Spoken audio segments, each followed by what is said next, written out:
मदनसुरी जिल्हा परिषद गटात फक्त काँग्रेसचीच हवा. पंचायत समितीच्या सभापतींचा अनुभव जिल्हा परिषद गटाच्या विकासासाठी वापरणार. अजित माने. जिल्हा परिषद व पंचायत समिती निवडणुकांचे बिगुल वाजले असताना अवघ्या काही दिवसांवर मतदान येऊन ठेपलं आहे.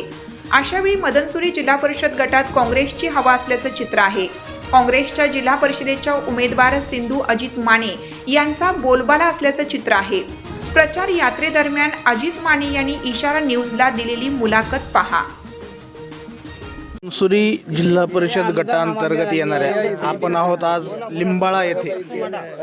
आपण लिंबाळा येथे आलो असता येथे भारतीय राष्ट्रीय काँग्रेसतर्फे जिल्हा परिषद गटामधून उमेदवारी भेटलेल्या सिंधुताई माने यांच्या प्रचारात हे काँग्रेसची टीम आलेली आहे. आपण सिंधुताई माने यांचे पती आणि माजी पंचायत समिती सभापती अजित नाना माने यांनाच विचारू की मदनसुरी जिल्हा परिषद गटामध्ये ते त्यांच्या विकासाचं काय विजन घेऊन येणार आहेत, काय सांगाल मला?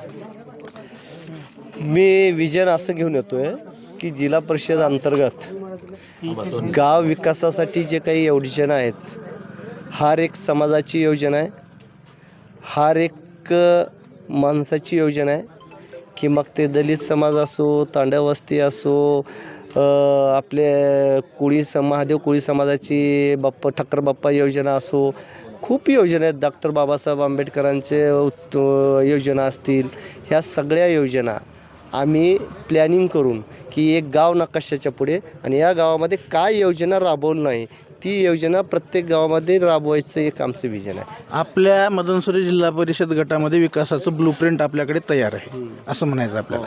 आणखीन एक प्रश्न ना की पंचायत समितीचे सभापतीपद असताना अजित माने हे नाव एक अजातशत्रू, प्रत्येक पक्षामध्ये आपले मित्र आहेत, तर त्याचा आपल्याला या प्रचारसभेमध्ये किंवा प्रचाराच्या दौऱ्यान फायदा होताना दिसतोय का?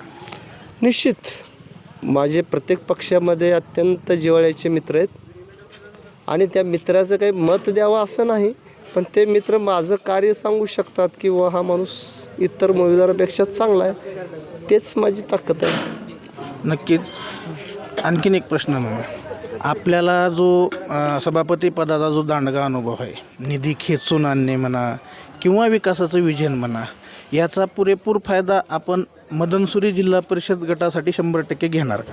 अरे प्रश्नच नाही. ज्या मतदारसंघातल्या जनतेने मला निवडून दिले त्या जनतेच्या कामासाठीच मी तो निधी वापरणार ना.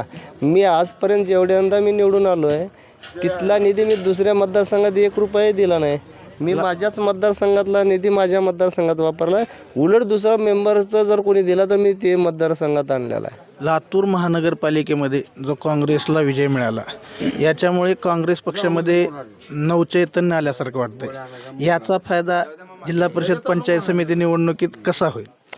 याचा फायदा निश्चितच होणार आहे, कारण काय ज्यांचं नेतृत्वामुळे महानगरपालिका आली आहे ते माननीय आमचे नेते अमित भैया देशमुख साहेब आणि स्वर्गीय विलासरावजी देशमुख साहेब असतील, स्वर्गीय निलंगेकर साहेब असतील, स्वर्गीय चाकूरकर साहेब असतील, या 3 महान नेत्याचं नेतृत्वाचा विचाराची देण आमच्या पाठीशी आहे. आदरणीय दिलीपरावजी देशमुख साहेबांचं नेतृत्व आहे, आदरणीय अशोक भैयांचं नेतृत्व आहे आणि म्हणून या सगळ्या नेतृत्वानं खूप काही चांगला संस्कार दिला आहे. विकासाचा पुढे अजेंडा त्याने विकास करून दाखवला, ठेवला विकास करून. आम्हाला फक्त तो विकास कुठेही खराब करून न देता त्याच्यामध्ये भर घालण्याचं काम करायचं आहे. इशारा न्यूजच्या माध्यमातून आपण जनतेला काय आवाहन करणार? नाही, जनतेला एवढंच आवाहन करतो की जनतेनं आमच्यावर विश्वास टाकावा, जनतेनं आम्हाला ताकद द्यावं मतदानरूपी आणि निश्चित आम्ही जनतेच्या ताकदीचा, आशीर्वादाचा, जनतेच्या कामासाठी, जनतेच्या समस्यासाठी इमाने इतबारे काम करून दाखवतो ही वचन देतो आहे आणि तुम्ही दिलेला आशीर्वाद त्याला कदापि तडा जाऊ देणार नाही ही आश्वासित करतो. हे होते मदनसुरी जिल्हा परिषद गटातील उमेदवार सिंधुताई माने यांचे पती आणि माजी पंचायत समिती सभापती अजित माने.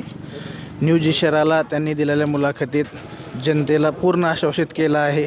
नक्कीच जनता त्यांना मतदानरूपी आशीर्वाद देईल, यात काही शंका नाही.